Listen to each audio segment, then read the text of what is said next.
Kasama po natin si Jessie at si Baby Ninja ng Team Ninja at ang goal po nilang gabi ay makapag-uwi ng total cash prize of... At tatanggap din ng 20,000 ang napiling charity. Jessie, anong napili ninyo? Kapuso Foundation kasi lately marami tayong mga kababayan na nasalanta ng bagyo. Correct. Para may spread yung blessing. Totoo yan, totoo yan. Napakarami talagang communities na natutulungan ng Kapuso Foundation. Maraming salamat sa inyo. And at this point, si Anne ay nasa waiting area, so it's time for Fast Money. Jessie, eto na, give me 20 seconds on the clock. Kahit ubod ng tamad ang isang empleyado, ba't kaya hindi siya sinisibak ng manager? Go. Mura yung sweldo. Magbigay ng word na karime ng set. Pass. Name something na pwedeng buhatin sa balikat. Bigas. Salitang pwedeng mag-describe sa pulis. Matapang. Anong bagay ang expensive o mahal? Watch. Let's go, Jessie!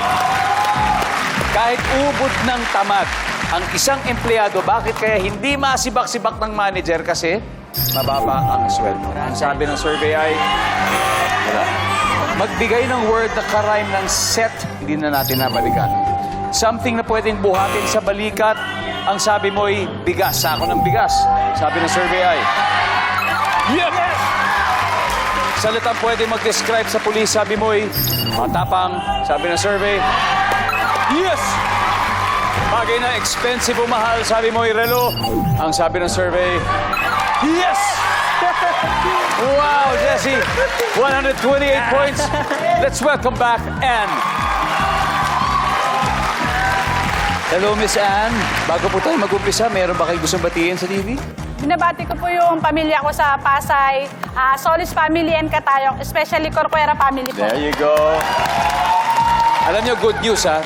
Si Jessie, 128 points po nakuha. 72 na lang ang kailangan ninyo. So, sa puntong ito, makikita na ng mga manonood ang sagot ni Jessie. Give me 25 seconds on the clock. Kahit ubod ng tamad ang isang empleyado, bakit kaya hindi siya masibak-sibak ng manager? Go. Go. Sip-sip. Magbigay ng word na karime ng set. Pet. Name something na pwedeng buhatin sa balikat. Pass. Salitang pwedeng mag-describe sa pulis.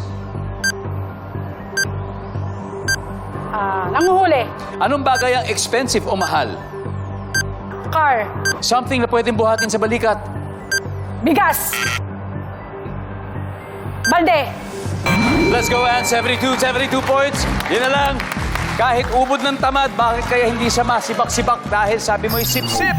Ang sabi ng survey ay wala. Ang top answer dito, kasi kamag-anak niya.